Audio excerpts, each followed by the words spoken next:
말씀입니다. 고린도전서 12장. 고린도전서 12장 26절에서 27절 말씀입니다.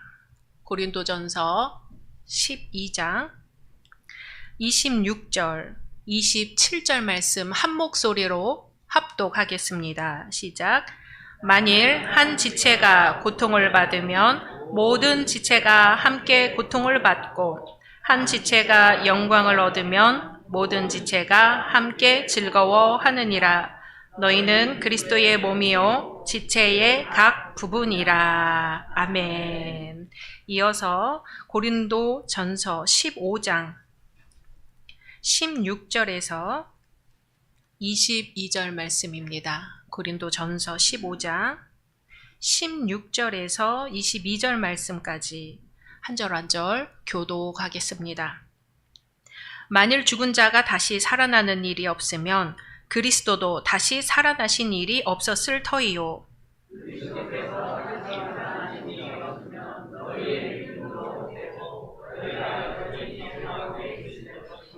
또한 그리스도 안에서 잠자는 자도 망하였으리니,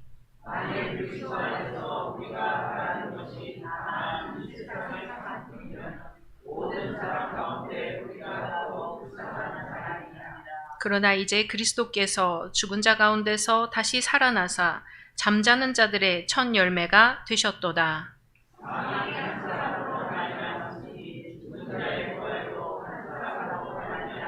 같이 아담 안에서 모든 사람이 죽은 것 같이 그리스도 안에서 모든 사람이 삶을 얻으리라. 아멘. 오늘 예배에 참석하신 현장의 모든 분들, 온라인 예배 드리는 모든 분들을 주님의 이름으로 환영하고 축복합니다. 올해 받으신 약속의 말씀 함께 암송하겠습니다.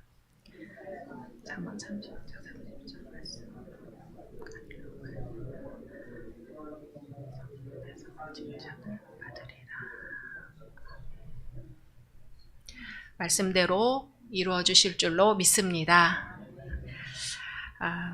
오늘 김혜영 목사님을 소개하게 되어서 기쁩니다. 우리 교회 재작년에 저의 그 담임 목사 취임식 때 축사를 해주셨고요. 그 이후로 설교하러 한번 와주셨고, 또 오늘 이렇게 세 번째 방문하시게 되었는데요. 한신대학교 신학과 명예교수이시고, 또 우리 교단 목사님이시고, 또 저의 은사님이십니다. 나오실 때에 우리 오른손을 들어서 할렐루야로 환영해 주시면 좋겠습니다. 잠깐만요.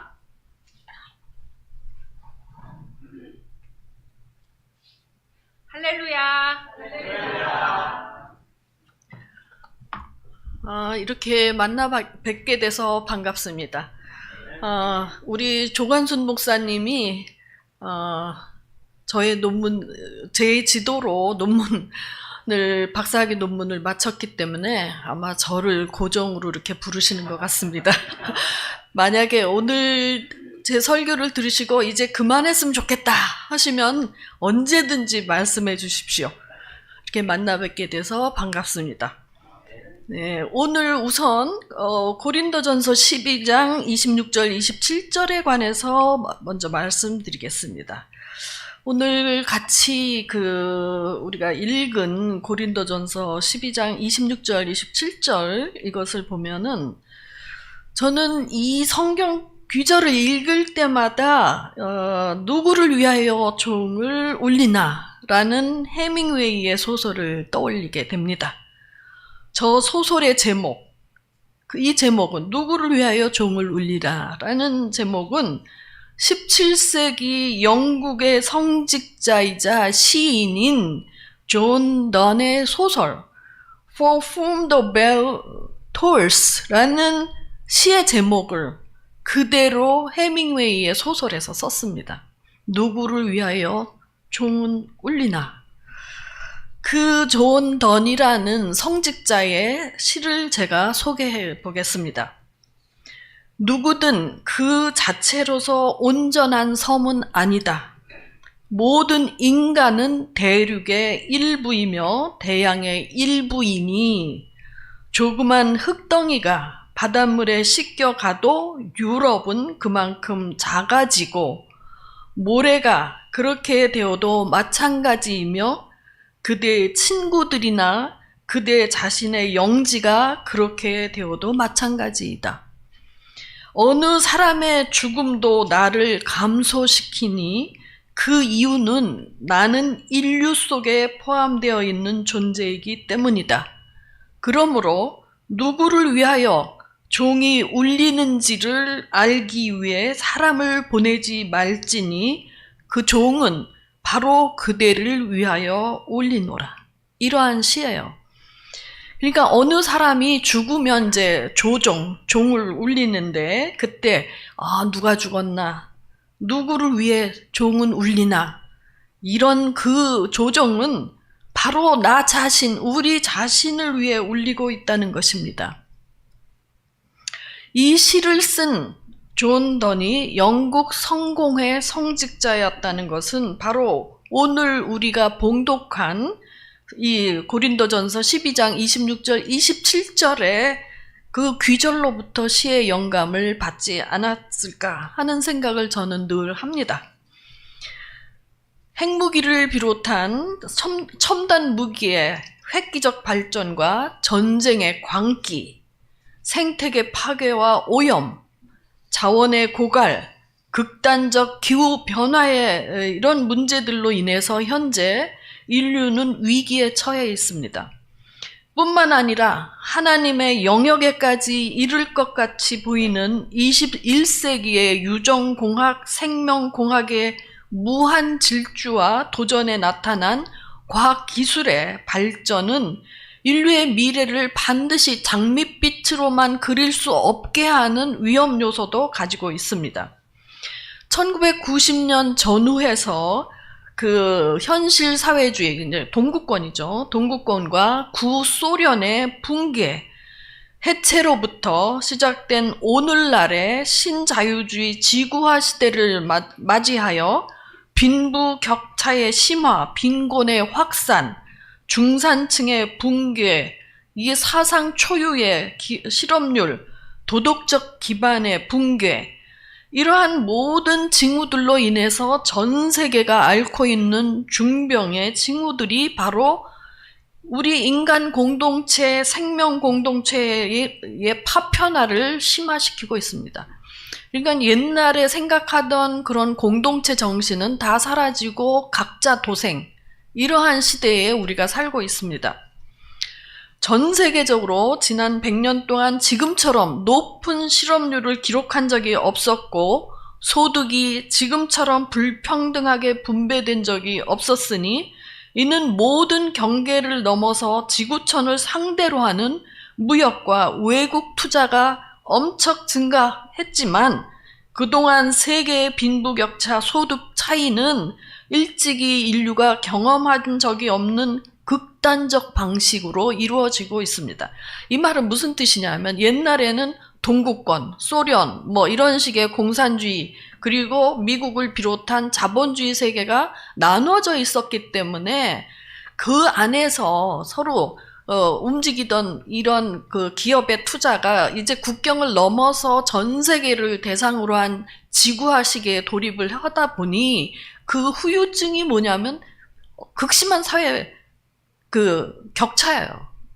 사회적인 여러분들도 그걸 많이 느끼시죠. 그런 일들이 그냥 우리 한 국가에서 벌어지는 게 아니라 전 지구촌에서 벌어지는 것이라는 사실입니다. 그래서 이러한 오늘날의 지구화를 발생시킨 그 이론의 배경에 있는 학자가 있어요. 브루디웨라는 학자가 바로 이 신자유주의 프로젝트의 목표는 무엇이냐 하면 한마디로 모든 공동체들을 남김없이 말살시키는 것이라고 했어요. 공동체를 파괴하고 있는 자들을 그리고 승리자들이 모든 것을 차지하는 그런 세상을 꿈꾸게 하는 그 피해가 우리 모두에게 지금까지 영향력을 끼치고 있습니다. 그리고 이러한 이론을 사회에 적응시킨 유명한 폰 하이에크라는 경제학자가 있어요. 이 사람은 근대 서구에 있어서 나름대로 사회주의, 복지주의 물결을 차단하고, 그러니까 그래도 그전에는 이 지구화가 일어나기 전에는 사회주의적인 요소, 그리고 복지국가, 이러한 그 물결이 있었는데 그걸 다 차단해버려요. 그리고 오히려 그 사회적 불평등이란 자연스럽다.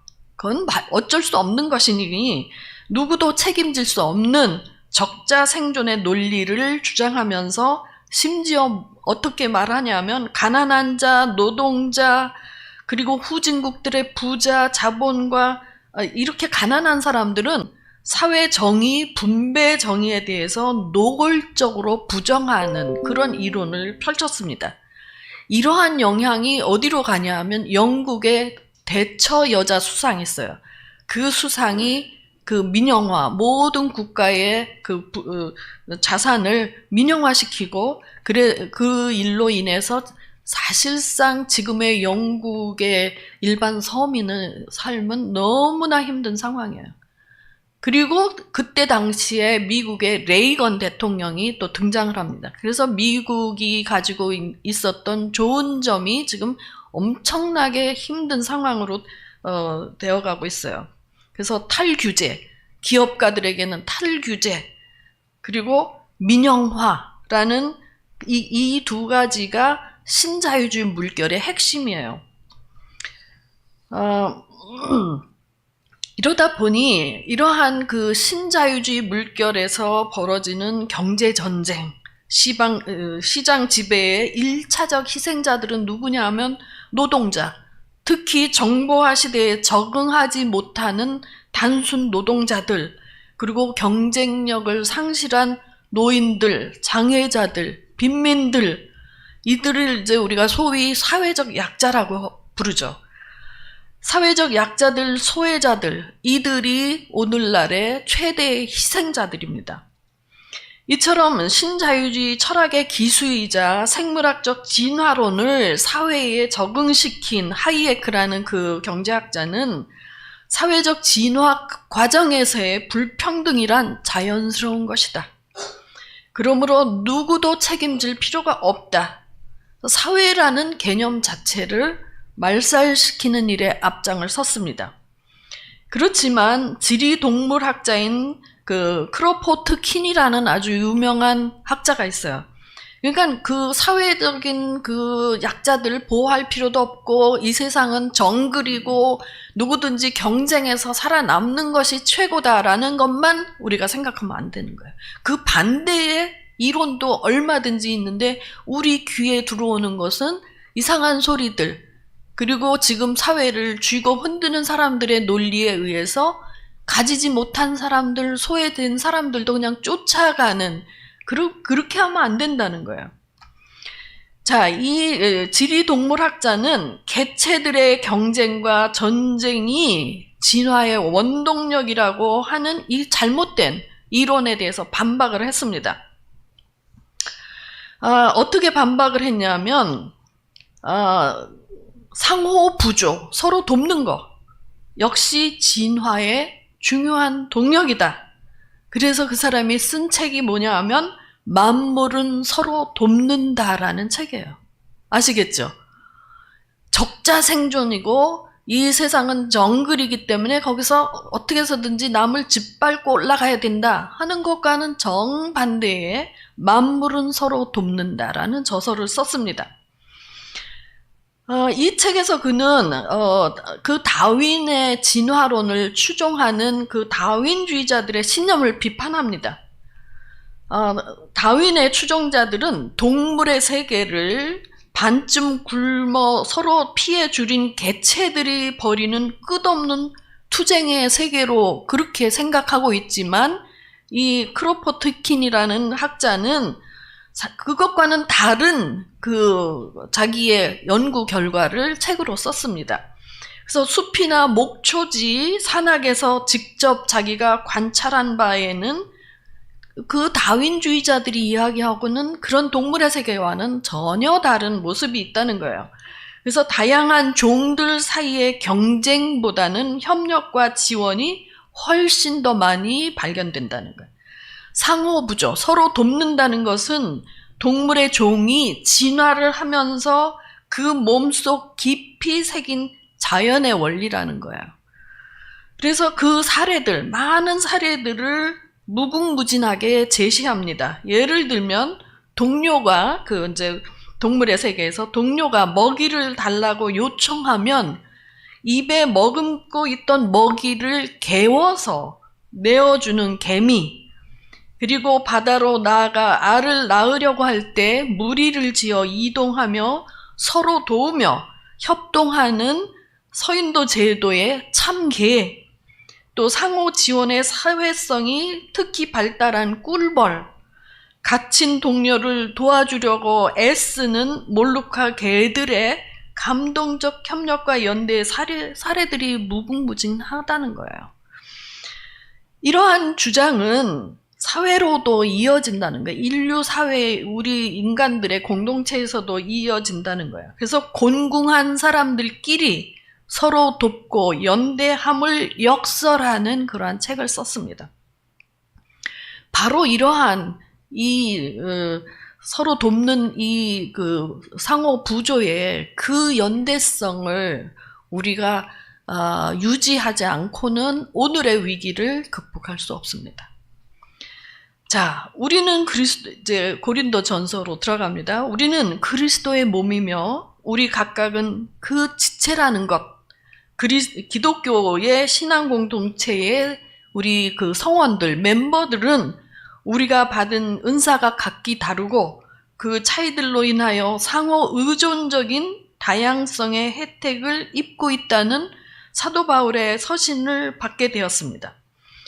근데 그러한 사도 바울이 그러한 서신을 보낸 이유는 뭘까요? 그렇지 못하다는 거예요. 아시겠죠? 우리가 지금 숨을 쉬고 그리고 이렇게 생존하고 있으니까 뭐 별 의식을 못하지만 산소가 없는 곳에 우리가 갇혀 있다면 그 산소의 소중함, 내 생명을 유지시키는 것을 얼마나 절실히 요구하겠습니까? 근데 사도 바울이 이렇게 당신들이 같은 지체로서 같은 은사를 가졌지만 차이도 있고 다양성도 있고 이런 얘기를 한다는 것은 지금 그러지 못한 현실에 대한 교훈인 거예요. 그러지 못하기 때문에 그렇게 살아야 한다는 것을 열심히 역설하고 있습니다. 그래서 고린도 교회에서는 한 지체가 고통을 받으면 모든 지체도 함께 고통을 받지도 않았다는 거예요. 한 지체가 영광을 얻으면 모든 지체도 함께 즐거워해야 하지 않겠는가?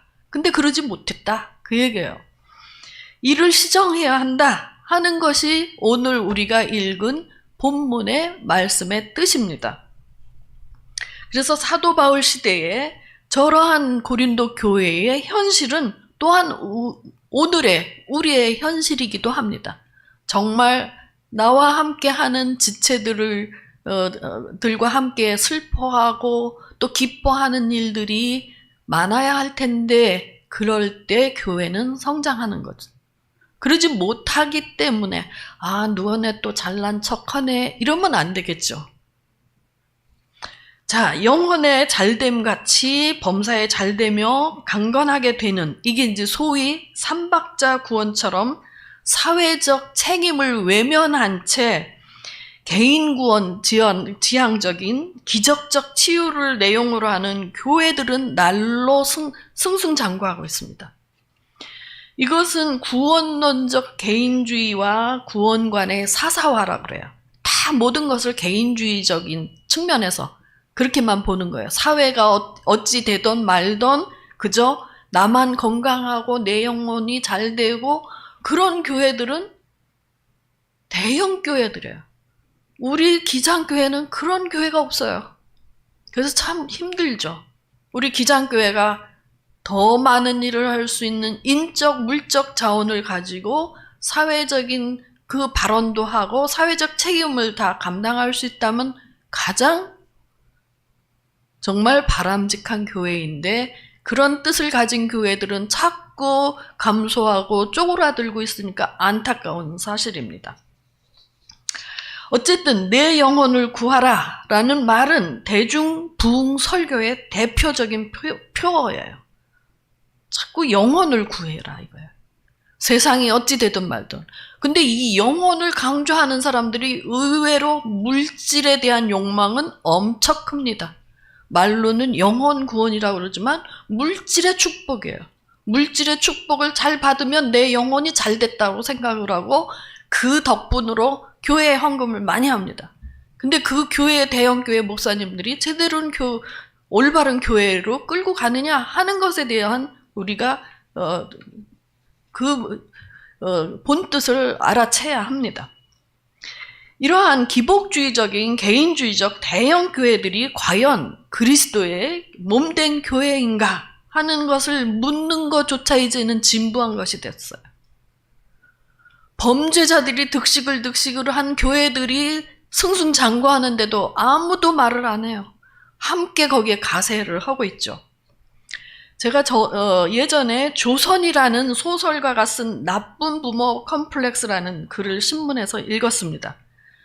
그 글에 보면 자녀 교육이 점점 고난도의 공중 서커스가 되고 있다는 거예요. 그래서 이러한 사회에서는 어느 누구도 나쁜 부모 컴플렉스에서 자유롭지 못하다 하는 글을 썼습니다. 어떤 엄마는 아이 공부 시간을 벌어주기 위해 대신 학원에 가서 노트 필기를 하고, 어떤 엄마는 영어권 나라에 거주하는 효과를 위해 하루 3시간, 4시간씩 영어 CD를 틀어주고, 요즘은 CD도 아니죠. 훨씬 더 고차원적인 방식으로 합니다. 그래서 이 조선이라는 소설가는 한국의 자녀 교육이 공중 서커스급이 된 이유에 대해서 분석을 했습니다. 즉 경제 규모의 급팽창은 탐욕을 키우고 심한 빈부격차는 경쟁심을 부추긴다는 것입니다. 또한 아직 계급 이동이 활발한 한국 사회에서 학력은, 그러니까 이제 어느 학교를 다녔느냐, 어디를 졸업했느냐, 어떤 직장을 갖느냐에 의해서 계급이 달라지는, 이런 한국 사회에서 학력은 계층 상승의 가장 쉬운 통로이며, 게다가 낙오자에겐 아무런 사회적 안전망이 없다는 아찔함, 부실한 사회복지에 대한 불안감이 우리로 하여금 학력 경쟁에 절박하게 매달리게 만든다는 거예요. 자녀 교육을 위해서 아이들과 아내는 외국으로 떠나보내고 아버지만 홀로 남아있는 기러기 아빠의 그 증가는 대표적으로 자녀 교육의 성공, 출세 지상주의 경쟁 논리에 가득 찬 우리 사회의 열병을 극명하게 말해주고 있습니다. 검사 아버지가 아들 성적을 위해서 교수들을 매수했네, 무슨 별 이야기들이 많죠. 자녀의 내신 등급을 올리기 위해 학교 교장을 비롯한 교사들에게 금품을 제공하는 것은 일반화되어 있습니다.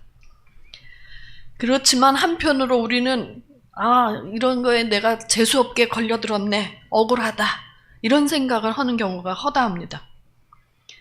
그래서 이거는 우리 사회에서 어느 개인이나 그룹에서 저질러지는 것이 아니라 수단 방법을 가리지 않고 일단 치열한 경쟁에서 살아남기 위한 그러한 오늘의 현상입니다.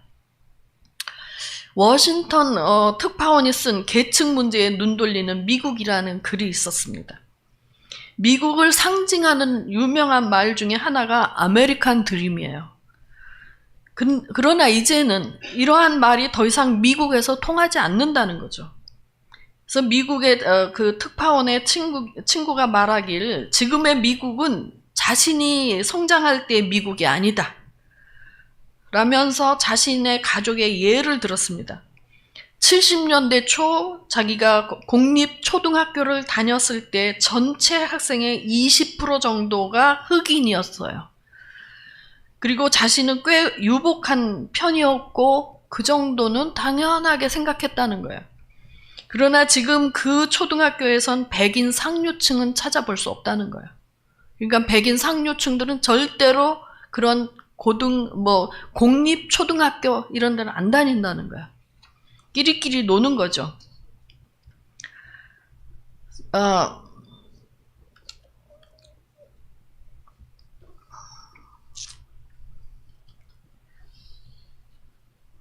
그래서 몇 년 전에 워싱턴 조지타운 대학에서 개최된 전국 규모의 심포지움의 주제가 뭐였냐면 빈부격차를 어떻게 해소할 것인가 였다고 합니다. 미국 체제의 해체와 세계 재편에 관한 책에 의하면 미국 사회는 근본적으로 불평등한 지배 체제로 변하고 있다는 거예요. 그래서 이 문제를 파헤친 그 사람의 이야기에 의하면 미국의 새로운 지배 계급으로서의 백인 오버 클래스라는 체계적인 그 백인들의 오버 클래스라는 그 체계적인 연구를 했어요. 그러니까 백인들은 자신들의 계급 이상의 권력을 쥐는 그렇게 된 그 미국 사회의 극심한 불평등 그 문제가 지금 우리나라에서 또 들어와서 횡행하는 거예요. 우리는 그걸 또 쫓아가는 거죠. 어쨌든 이들 그 백인 오버클래스 아주 상층부에 있는 그 사람들은 이제는 기술에 관계된 공부를 배우지 않고 법학 공부를 선호하고 또 대학 경쟁에서 자기 자식들을 보호하는 데 아주 탁월한 능력을 발휘한다는 거예요. 그래서 바로 부유한 엘리트층, 상류층이 누리는 혜택과 특권의 맛을 자신들이 영원히 지속시키기 위한 그러한 시대로 이미 들어갔다는 거예요. 너무나 그 특권이 너무나 달콤했기 때문에 이제는 자신들에게 끝나는 것이 아니라 그걸 영원히 자자손손 물려주기 위한 그런 작업에 들어갔다는 거예요. 우리나라 제가 우스갯소리 하나 해보겠습니다. 우리나라의 대학별 고사가 재도입된 1994년 고3 교실에서 만드기 시리즈가 유행했다고 해요. 난생 처음 시골에서 서울대 나들이를 온 만드기가 소문으로만 듣던 서울대학을 구경하기로 했습니다. 그래서 지하철 2호선 서울대 입구에서 내려서 주변을 살펴보면서 근처에 붕어빵 아저씨에게 아저씨 서울대 어떻게 가요? 이렇게 물었어요. 그랬더니 붕어빵 아저씨가 내가 서울대 앞에서 이 붕어빵을 판다는 자부심을 가지고 특별한 방법은 없네. 국영수에 치중하고 주관식에 대비하게. 이렇게 얘기를 했다는 거예요. 아니 서울대를 가려면 지하철 2호선 서울대 입구역 3번 출구에서 내려서 551번 버스를 타고 그렇게 타고 가는 것만으로는 부족하다는 거예요. 서울대 가려면. 국영수 잘하고 주관식에 대비하게 이런 식의 자 이렇게 이제 입시생들은 국영수를 넘어서 국산사자 영을 한데 버무려 이해하는 초인급 내공을 쌓아야 한다는 거예요. 통합교과형 논술고사의 한 사례로 이런 문제가 제시됐다고 하는 거예요. 케인스와 애덤 스미스의 경제학 이론을 설명한 영어 논문 지문을 읽고 아시겠죠? 지금 뭔 소리인지 몰라요. 출제한 사람도 모르는 문제를 냈습니다. 지문 내용을 토대로 미적분이 포함된 고차 방정식을 푼 다음 그 해답이 된 원인과 과정을 2000자 내외로 논하라. 지금 저 뒤에 우리 졸업생이 와 있어요. 저 선생님이 고3 지도하고 막 그래요. 저 선생님이. 도대체 이런 문제를 어떻게 어느 고등학교에서 어느 교과목의 담당 교사가 담당해야 하는지 우리가 또 잘 알고 있는 그래도 유명한 정운찬 서울대 총장은 이런 문제를 풀 수 있는지 저도 못 풀죠. 그죠? 이런 종류의 내공을, 초인적 내공을 쌓아서 해결될 종류의 대학 입시를 대비하려면 소규모 토론 1대1 수업은 필수적이고 부르는 게 값인 검증된 강사에게 논술 지도를 받을 수 있는 학생들, 부유한 특수층일 수밖에 없는 오늘의 한국 사회의 문제. 이게 전부 개천에서 용날 수 없는 그러한 구조로 만들어진 한국 사회의 문제예요. 아무나 들어갈 수 있는 그런 서울대다 아니다. 이런 거죠. 꿈도 꿀 수 없는 거죠. 자, 이런 세상에서 우리는 어떻게 도대체 서로 돕기를 하고 연대성을 발휘할 수 있겠느냐 하는 거예요. 막막하지 않으세요? 치열한 경쟁, 그리고 엄청난 부와 명예를 쥐고 있는 사람들끼리의 그 세계가 저 세상에서 펼쳐지고 있는데 어떻게 우리는 서로 돕고 연대할 수 있겠는가 하는 거예요.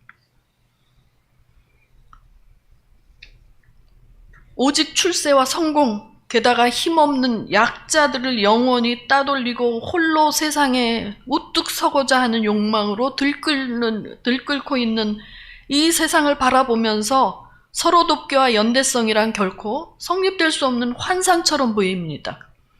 그러나 미국 실리콘밸리에 성공한 한국인으로 꼽히는 이종문 암벡스 벤처 그룹 회장이 자기가 경영 일선에서 물러나면서 전 재산을 사회에 환원하겠다고 공표했어요. 이것은 무엇을 말합니까? 그는 창업주도 중요하지만 회사의 청춘을 바친 종업원들은 더욱 중요하다고 역설했습니다. 경영자들은 왜 돈을 버는가를 곰곰이 생각해야 한다는 것이죠. 그래서 한국 기업들도 시간이 지나면 분배와 사회 환원에 눈을 뜨게 될 것이라고 말했습니다. 또 한 분 있습니다. 1895년 평양에서 개화환 상인의 아들로 태어난 유일한 선생, 유한양행의 그 유일한 선생은 나라 장래를 염려하는 아버지에 의해 9살 때 미국으로 보내져서 고학으로 대학을 마치고 미국에서 기업을 일으켜 성공해서 유한양행을 설립했습니다. 그는 71년 타계할 때 전 재산을 사회에 환원함으로써 존경받는 기업인의 모범으로 알려져 있습니다. 바로 이러한 사례들은 인류의 양심이 살아있다는 증거이며 서로 돕기와 연대성 없이는 인간 사회가 성립될 수 없다는 사실을 우리에게 희망적으로 증명해 주고 있습니다. 제가 지금 시간이 많이 간 것 같아서 좀 빨리 많이 넘어가려고 하는데 오늘 두 번째 성경 구절을 좀 생각을 할까 합니다. 그 성경 구절은 사실은 보통 교회에서 부활절 때 많이 설교를 해요. 그리고 부활에 대해서 설교할 자신들이 없기 때문에 그냥 1년에 한 번 합니다.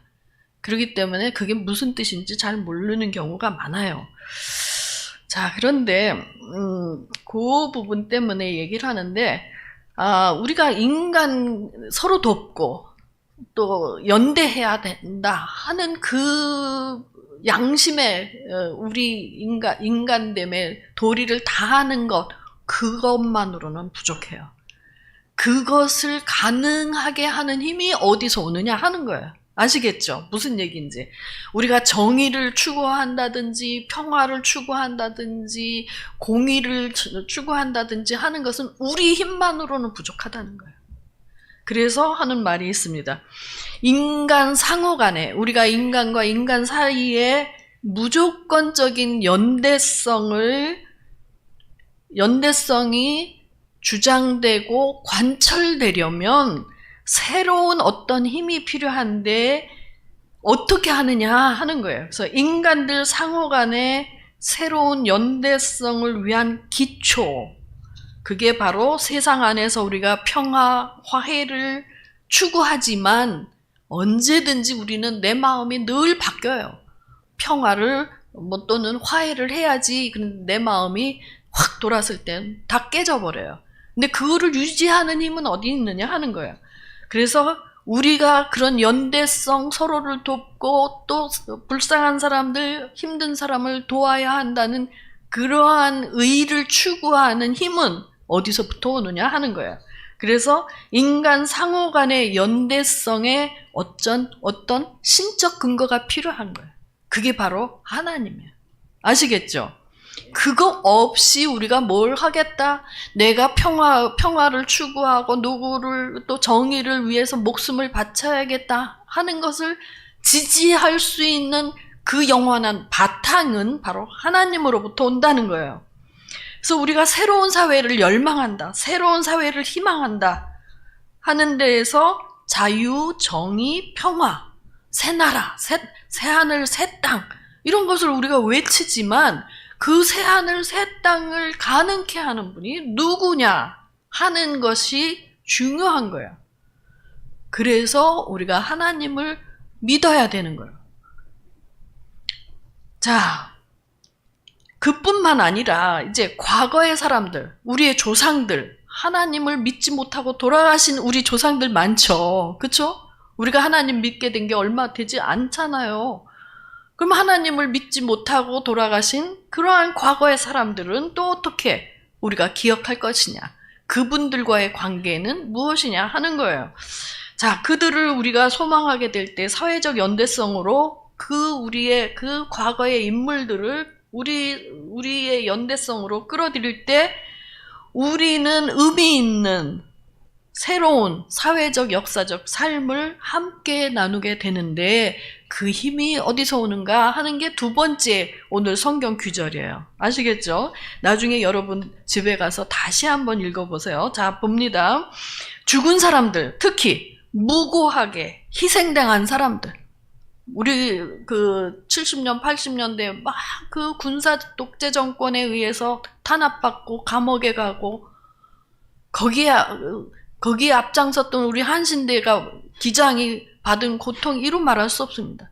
그 이전에는 일본 식민시대에 그 독립운동하고 정말 감옥에 갇히고 죽임당한 사람들 많잖아요. 그렇게 희생당한 분들, 무고하게 희생당한 자들, 또 그들의 말없는 고통과 억울함과의 연대성을 도외시한 채, 그분들 다 무시한 채 그냥 우리 현재 너와 나 사이의 연대성 그것만 생각하면 안 돼요. 아시겠죠? 지금 내 옆에 있는 사람만이 아니라 이미 오래전에 희생당한 분들, 억울한 분들, 또 유명한 사람 아니어도 많잖아요. 개인적으로. 그런 사람들과 나, 그리고 미래 세대와의 연대성 이런 것들을 우리가 고린도전서에서 다 발견해야 돼요. 자, 또한 그러한 그 예전에 희생당한 분들, 또 억울하게 돌아간 분들, 그분들과의 연대성을 도외시한 채 그냥 우리끼리의 사회적인 연대성, 상호 간의 연대성 그런 것은 불완전하다 이거예요. 그것만은 아니다 이거예요. 과거에 고통당한 자들이 위로받지 못하고 그들에게 저질러진 불의와 악행이 속죄되지 않는다면 결국 죄악을 저지른 불의한 살인자들은 스스로 늘 우리는 승리했다. 더 이상의 나를 침범하고 나를 심판할 자 없다. 이렇게 생각하는 거예요. 그래서 늘 억압하고 권세를 휘두른 사람들은 하나님을 두려워하지 않습니다. 그런 자들이 끝끝내 승리하리라고 생각하면 안 된다. 그거예요. 아시겠어요? 그래야만 우리가 지금 당하는 억울함에 대해서도 저건 불의하기 때문에 하나님께서 심판하실 것이기 때문에 우리는 이 불의에 대해서 저항해야 된다 하는 것이 거기서 나와야 돼요. 그런데 늘 승리하던 사람들은 끝끝내 잘 살고 잘 먹고 권세를 휘두른다 하면 사람들은 주눅이 들어서 저항을 하지 못합니다. 그러면 어떻게 돼요? 내내 이 세상은 그 불의한 자들의 세상이 된다는 거예요. 그렇지 않다 이거예요. 이건 성서가 하는 얘기예요. 자, 그렇기 때문에 역사에서 강한 자, 승리자만의 권리만이 타당하다. 그런 식으로 그거를 허용하고 받아들인다면 더 이상 우리는 사회에서 정의를 추구할 힘이 없어져요. 그렇죠? 우리가 아무리 투쟁을 해봤자 그건 소용없어.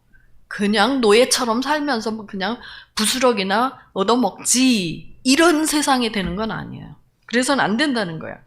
자, 그래서 우리가 정의를 추구하고 평화를 추구하고 화해를 얘기하는 그 동력 자체가 어디서부터 오냐 이거예요. 어디서부터 오느냐 하는 거예요.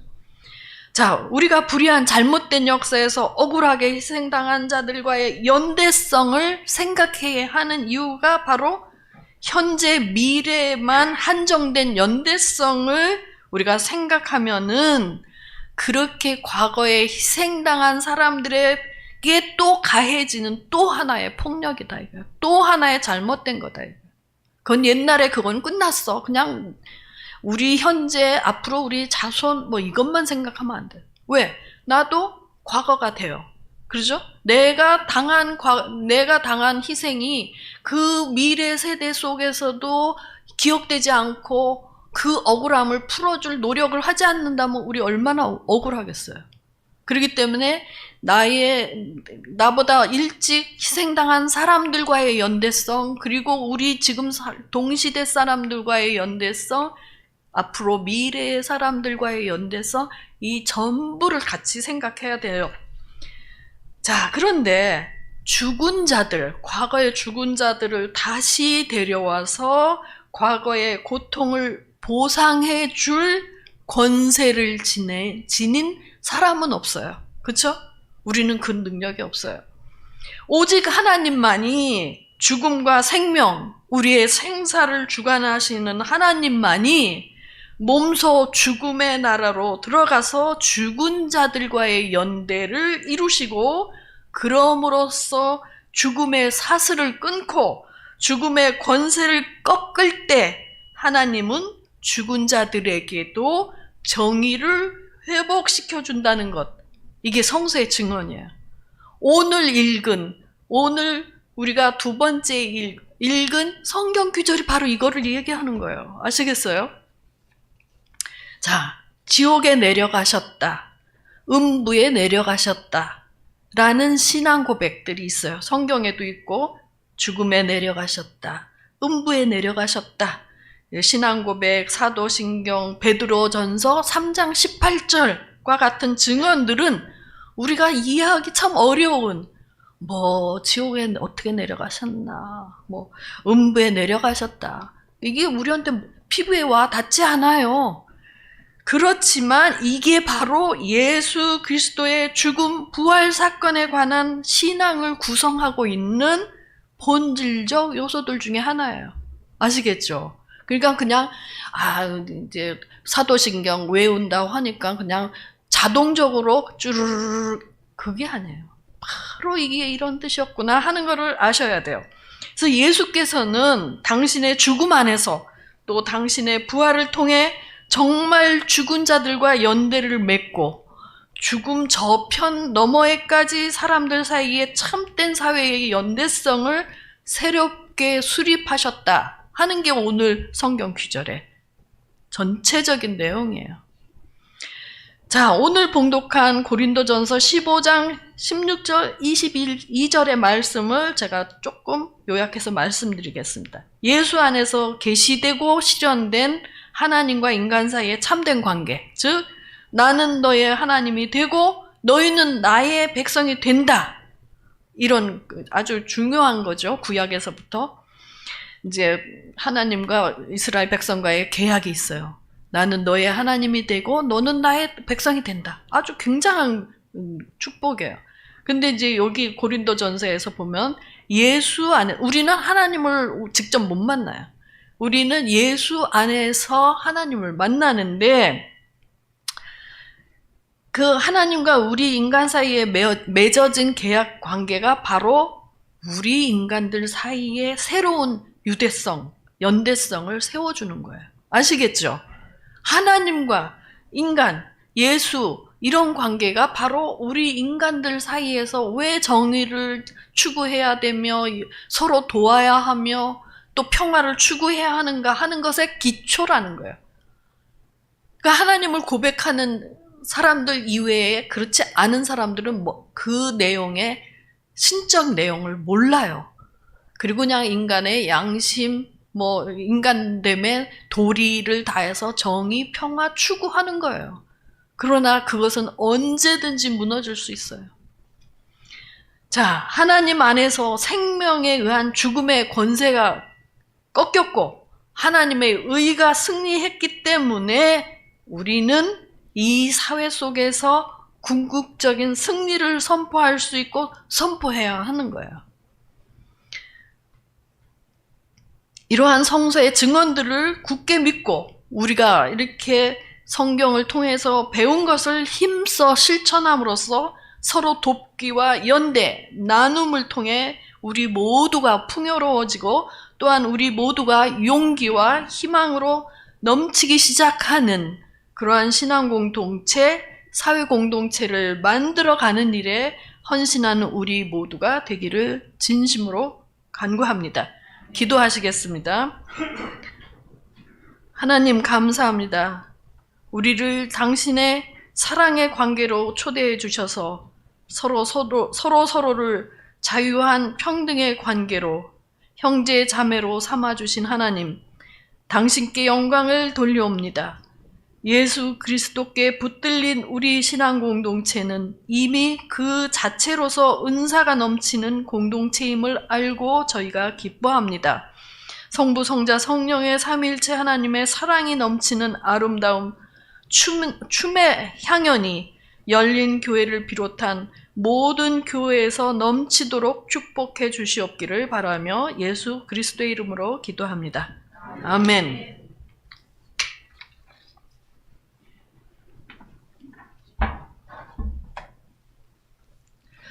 많은 은혜 받으신 줄로 믿습니다.